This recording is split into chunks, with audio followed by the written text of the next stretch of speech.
Você está pronto para enfrentar uma das maiores armadilhas que podem acontecer numa reunião de vendas. E hoje eu vou expor um dos truques mais traiçoeiros que podem destruir as suas chances de fechar um negócio. As falsas objeções, as chamadas pistas falsas. São como iscas venenosas disfarçadas de objeções inocentes, jogadas assim do nada, como quem não quer nada numa reunião de vendas pelo cliente, sabe? Com grande potencial de desestruturar as tuas vendas. E se você não souber identificar e neutralizar essas pistas falsas, você pode entrar no jogo onde a chance de você sair vencedor, ou seja, com um negócio fechado, seja mínima. Mas não se preocupe, porque neste vídeo eu vou te ensinar como identificar as pistas falsas, quais são os tipos de pistas falsas, quando elas surgem. Eu vou te dar 3 ferramentas, ou seja, 3 estratégias para você acabar, neutralizar elas, e no final eu vou te ensinar a fazer um acordo de agenda de reunião que vai blindar a estrutura das suas reuniões de vendas da maioria das pistas falsas. E se este é o primeiro vídeo sobre o tema meu que você está assistindo, isso aqui é a quinta aula. É a quinta aula do Manual Anti-Objeção, que é justamente o manual onde eu vou ensinar mais do que a ponta do iceberg, onde eu ensino como você eliminar a grande maioria das objeções desde o começo, sem nem falar um A, muitas das vezes. Então, se você não assistiu a primeira aula, clique aqui no card e vai diretamente para a primeira aula, porque é extremamente importante você entender todo o contexto, toda a fundamentação que é cumulativa para chegar nesta quinta aula. Mas se por outro lado você está realmente nesta quinta aula, eu quero saber de uma coisa: o que você está esperando para deixar esta curtida, para curtir este vídeo? É a quinta aula, conteúdo bruto!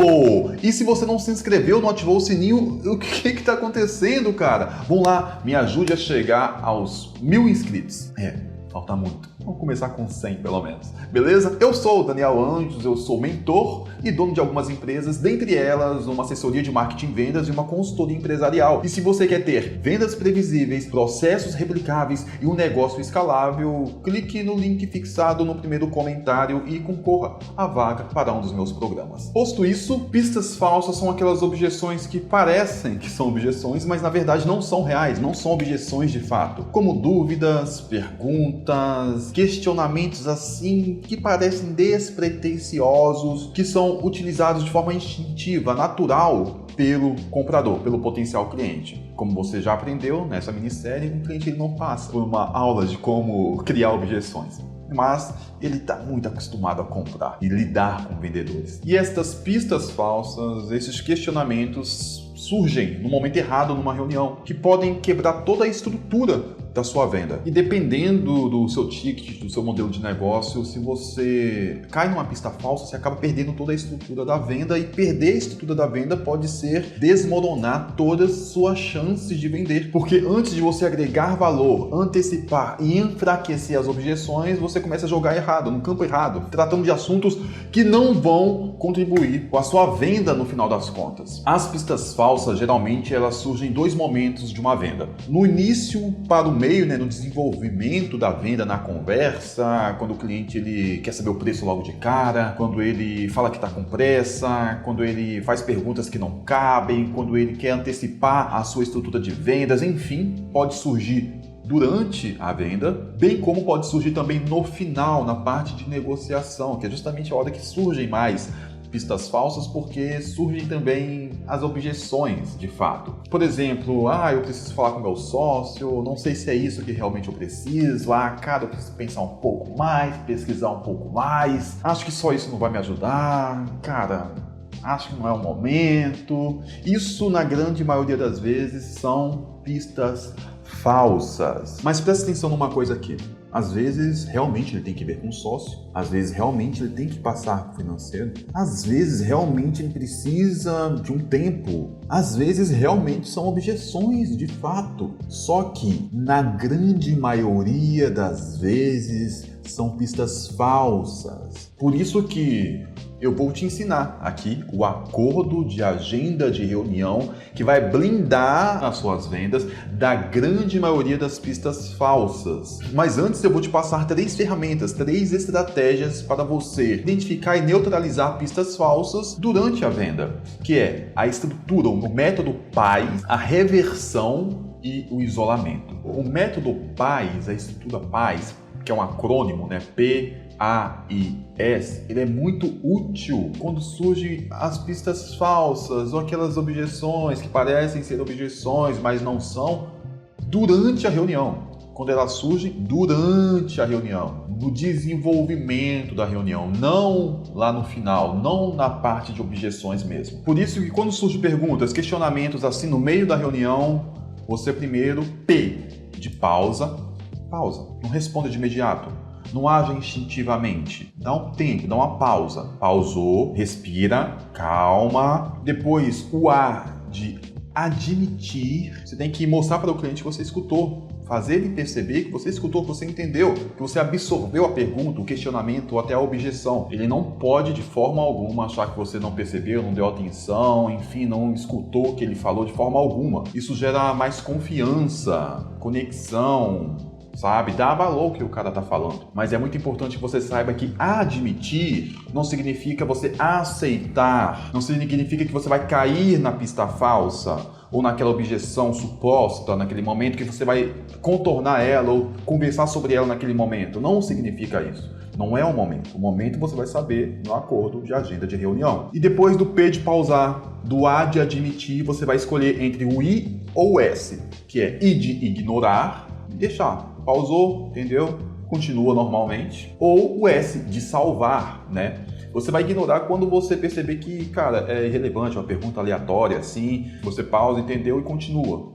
Mas quando você perceber que realmente é uma objeção, uma pergunta que o cliente realmente quer saber essa resposta, você vai salvar. E como que você faz para salvar sem cair nas pistas falsas? Você vai responder ele. Você vai falar, cara, bem assim, ótima pergunta, hein? Ótima pergunta. Inclusive, ela vai ser respondida daqui a pouco na apresentação, mas de qualquer forma eu vou anotar aqui para garantir que eu não me esqueça de te responder. Salvou e continua o seu cronograma da sua reunião, a estrutura que você predeterminou, do teu acordo, que eu já vou te explicar, entende? Não vai entrar em pista falsa no meio da reunião, não. Você vai perder o controle. Isso também vai te dar tempo para pensar se for o caso, se for alguma objeção nova, ou se for algo, enfim, que o cliente não entendeu, que você percebeu que, cara, você precisa elaborar e responder isso de uma forma mais tranquila, vai te dar mais tempo para pensar, elaborar e responder essa pergunta depois, se for o caso. Depois disso, nós temos o que? A reversão. O PAIS é feita durante a apresentação,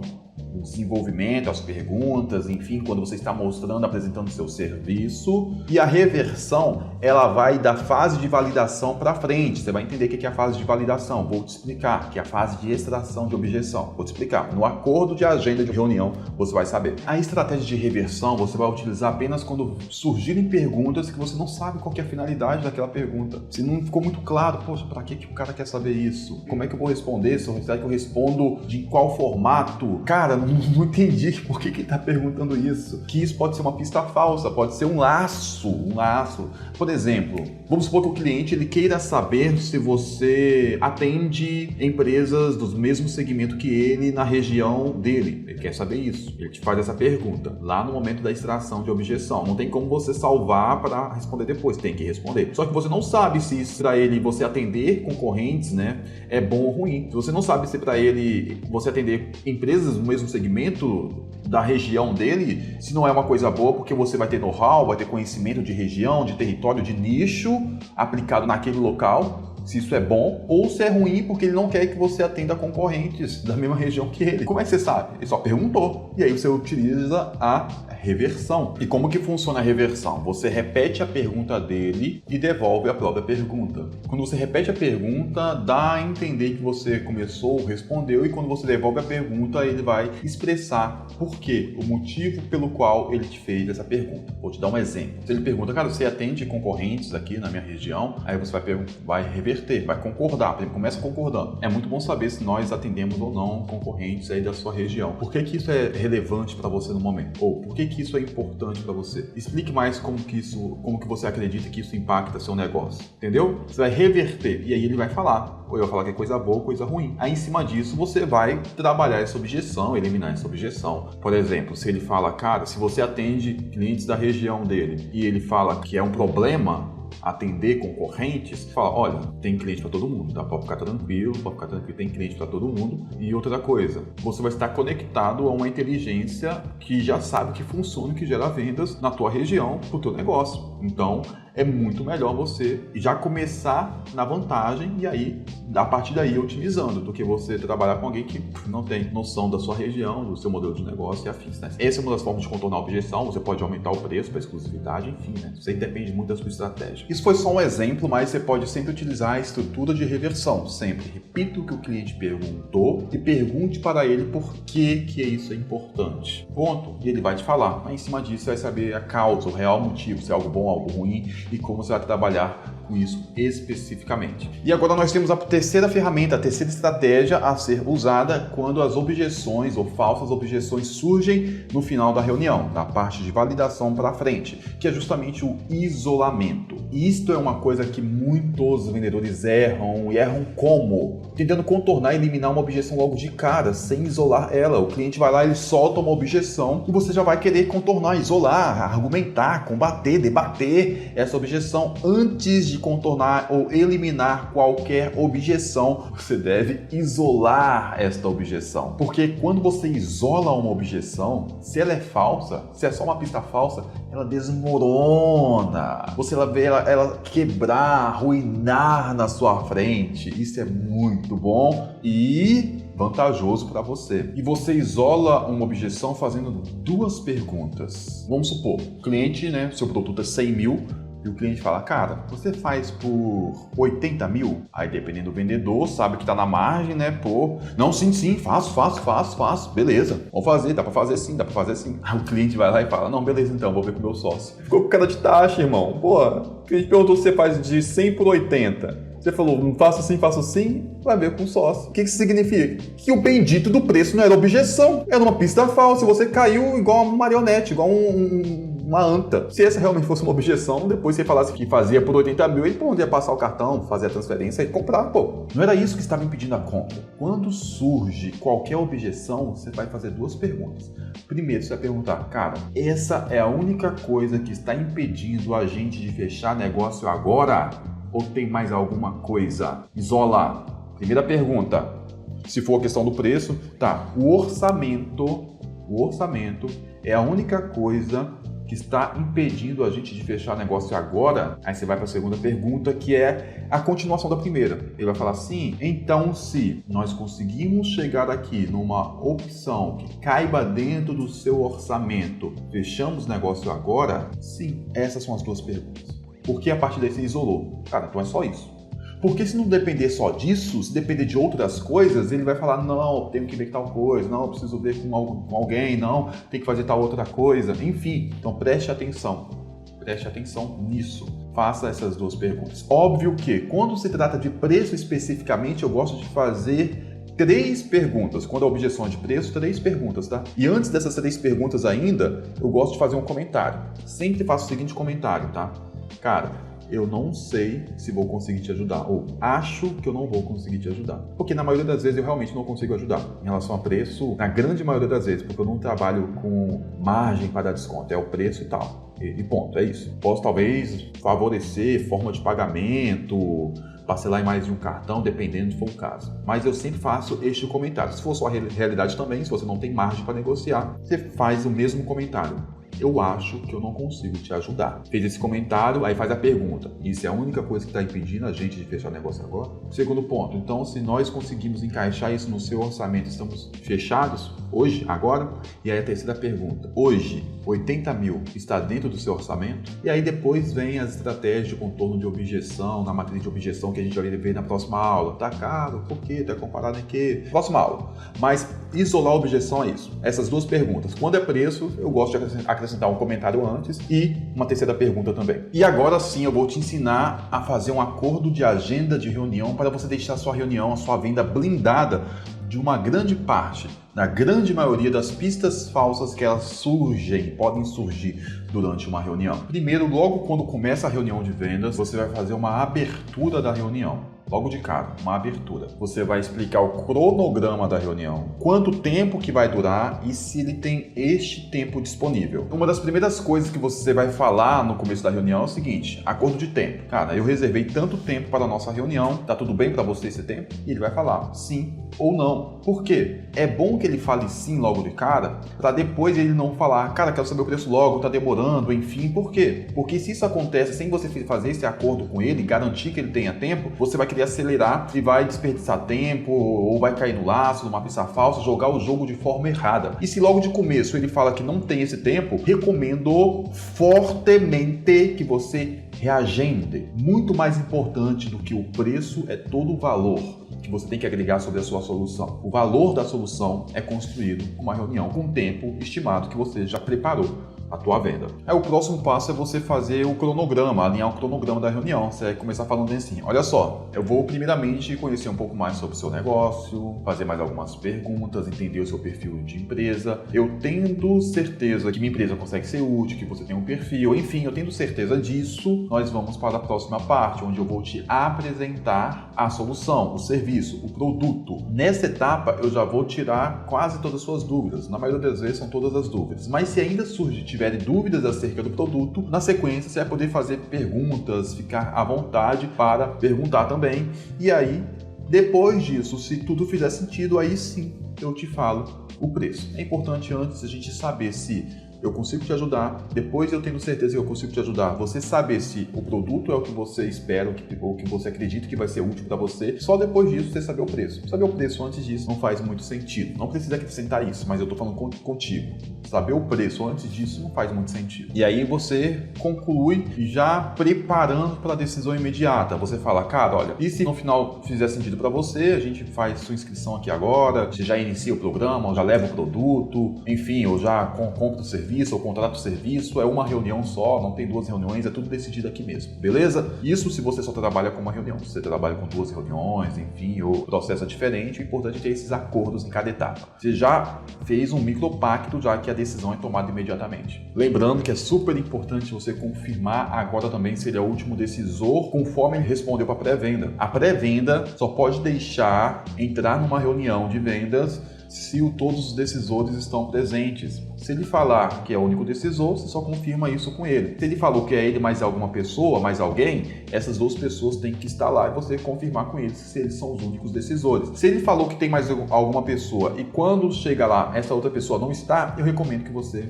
reagende à reunião. Recomendo fortemente que você reagende à reunião. Óbvio que vai depender do seu tipo de cliente. Estou falando aqui de um tipo de cliente específico. Agora, se você atende grandes empresas com vários departamentos, que tem a burocracia de compra toda pré-definida, isso você já vai saber lá na pré-venda. Isso, como você conhece o perfil de cliente, já sabe como é que funciona. Então você sabe exatamente a hora de exigir decisão imediata e a hora que não dá para exigir decisão imediata, tá? Se você não blinda sua reunião desta forma, se durante a apresentação, na hora de apresentar o preço, ele fala que precisa consultar uma outra pessoa, você vai ficar com cara de tacho.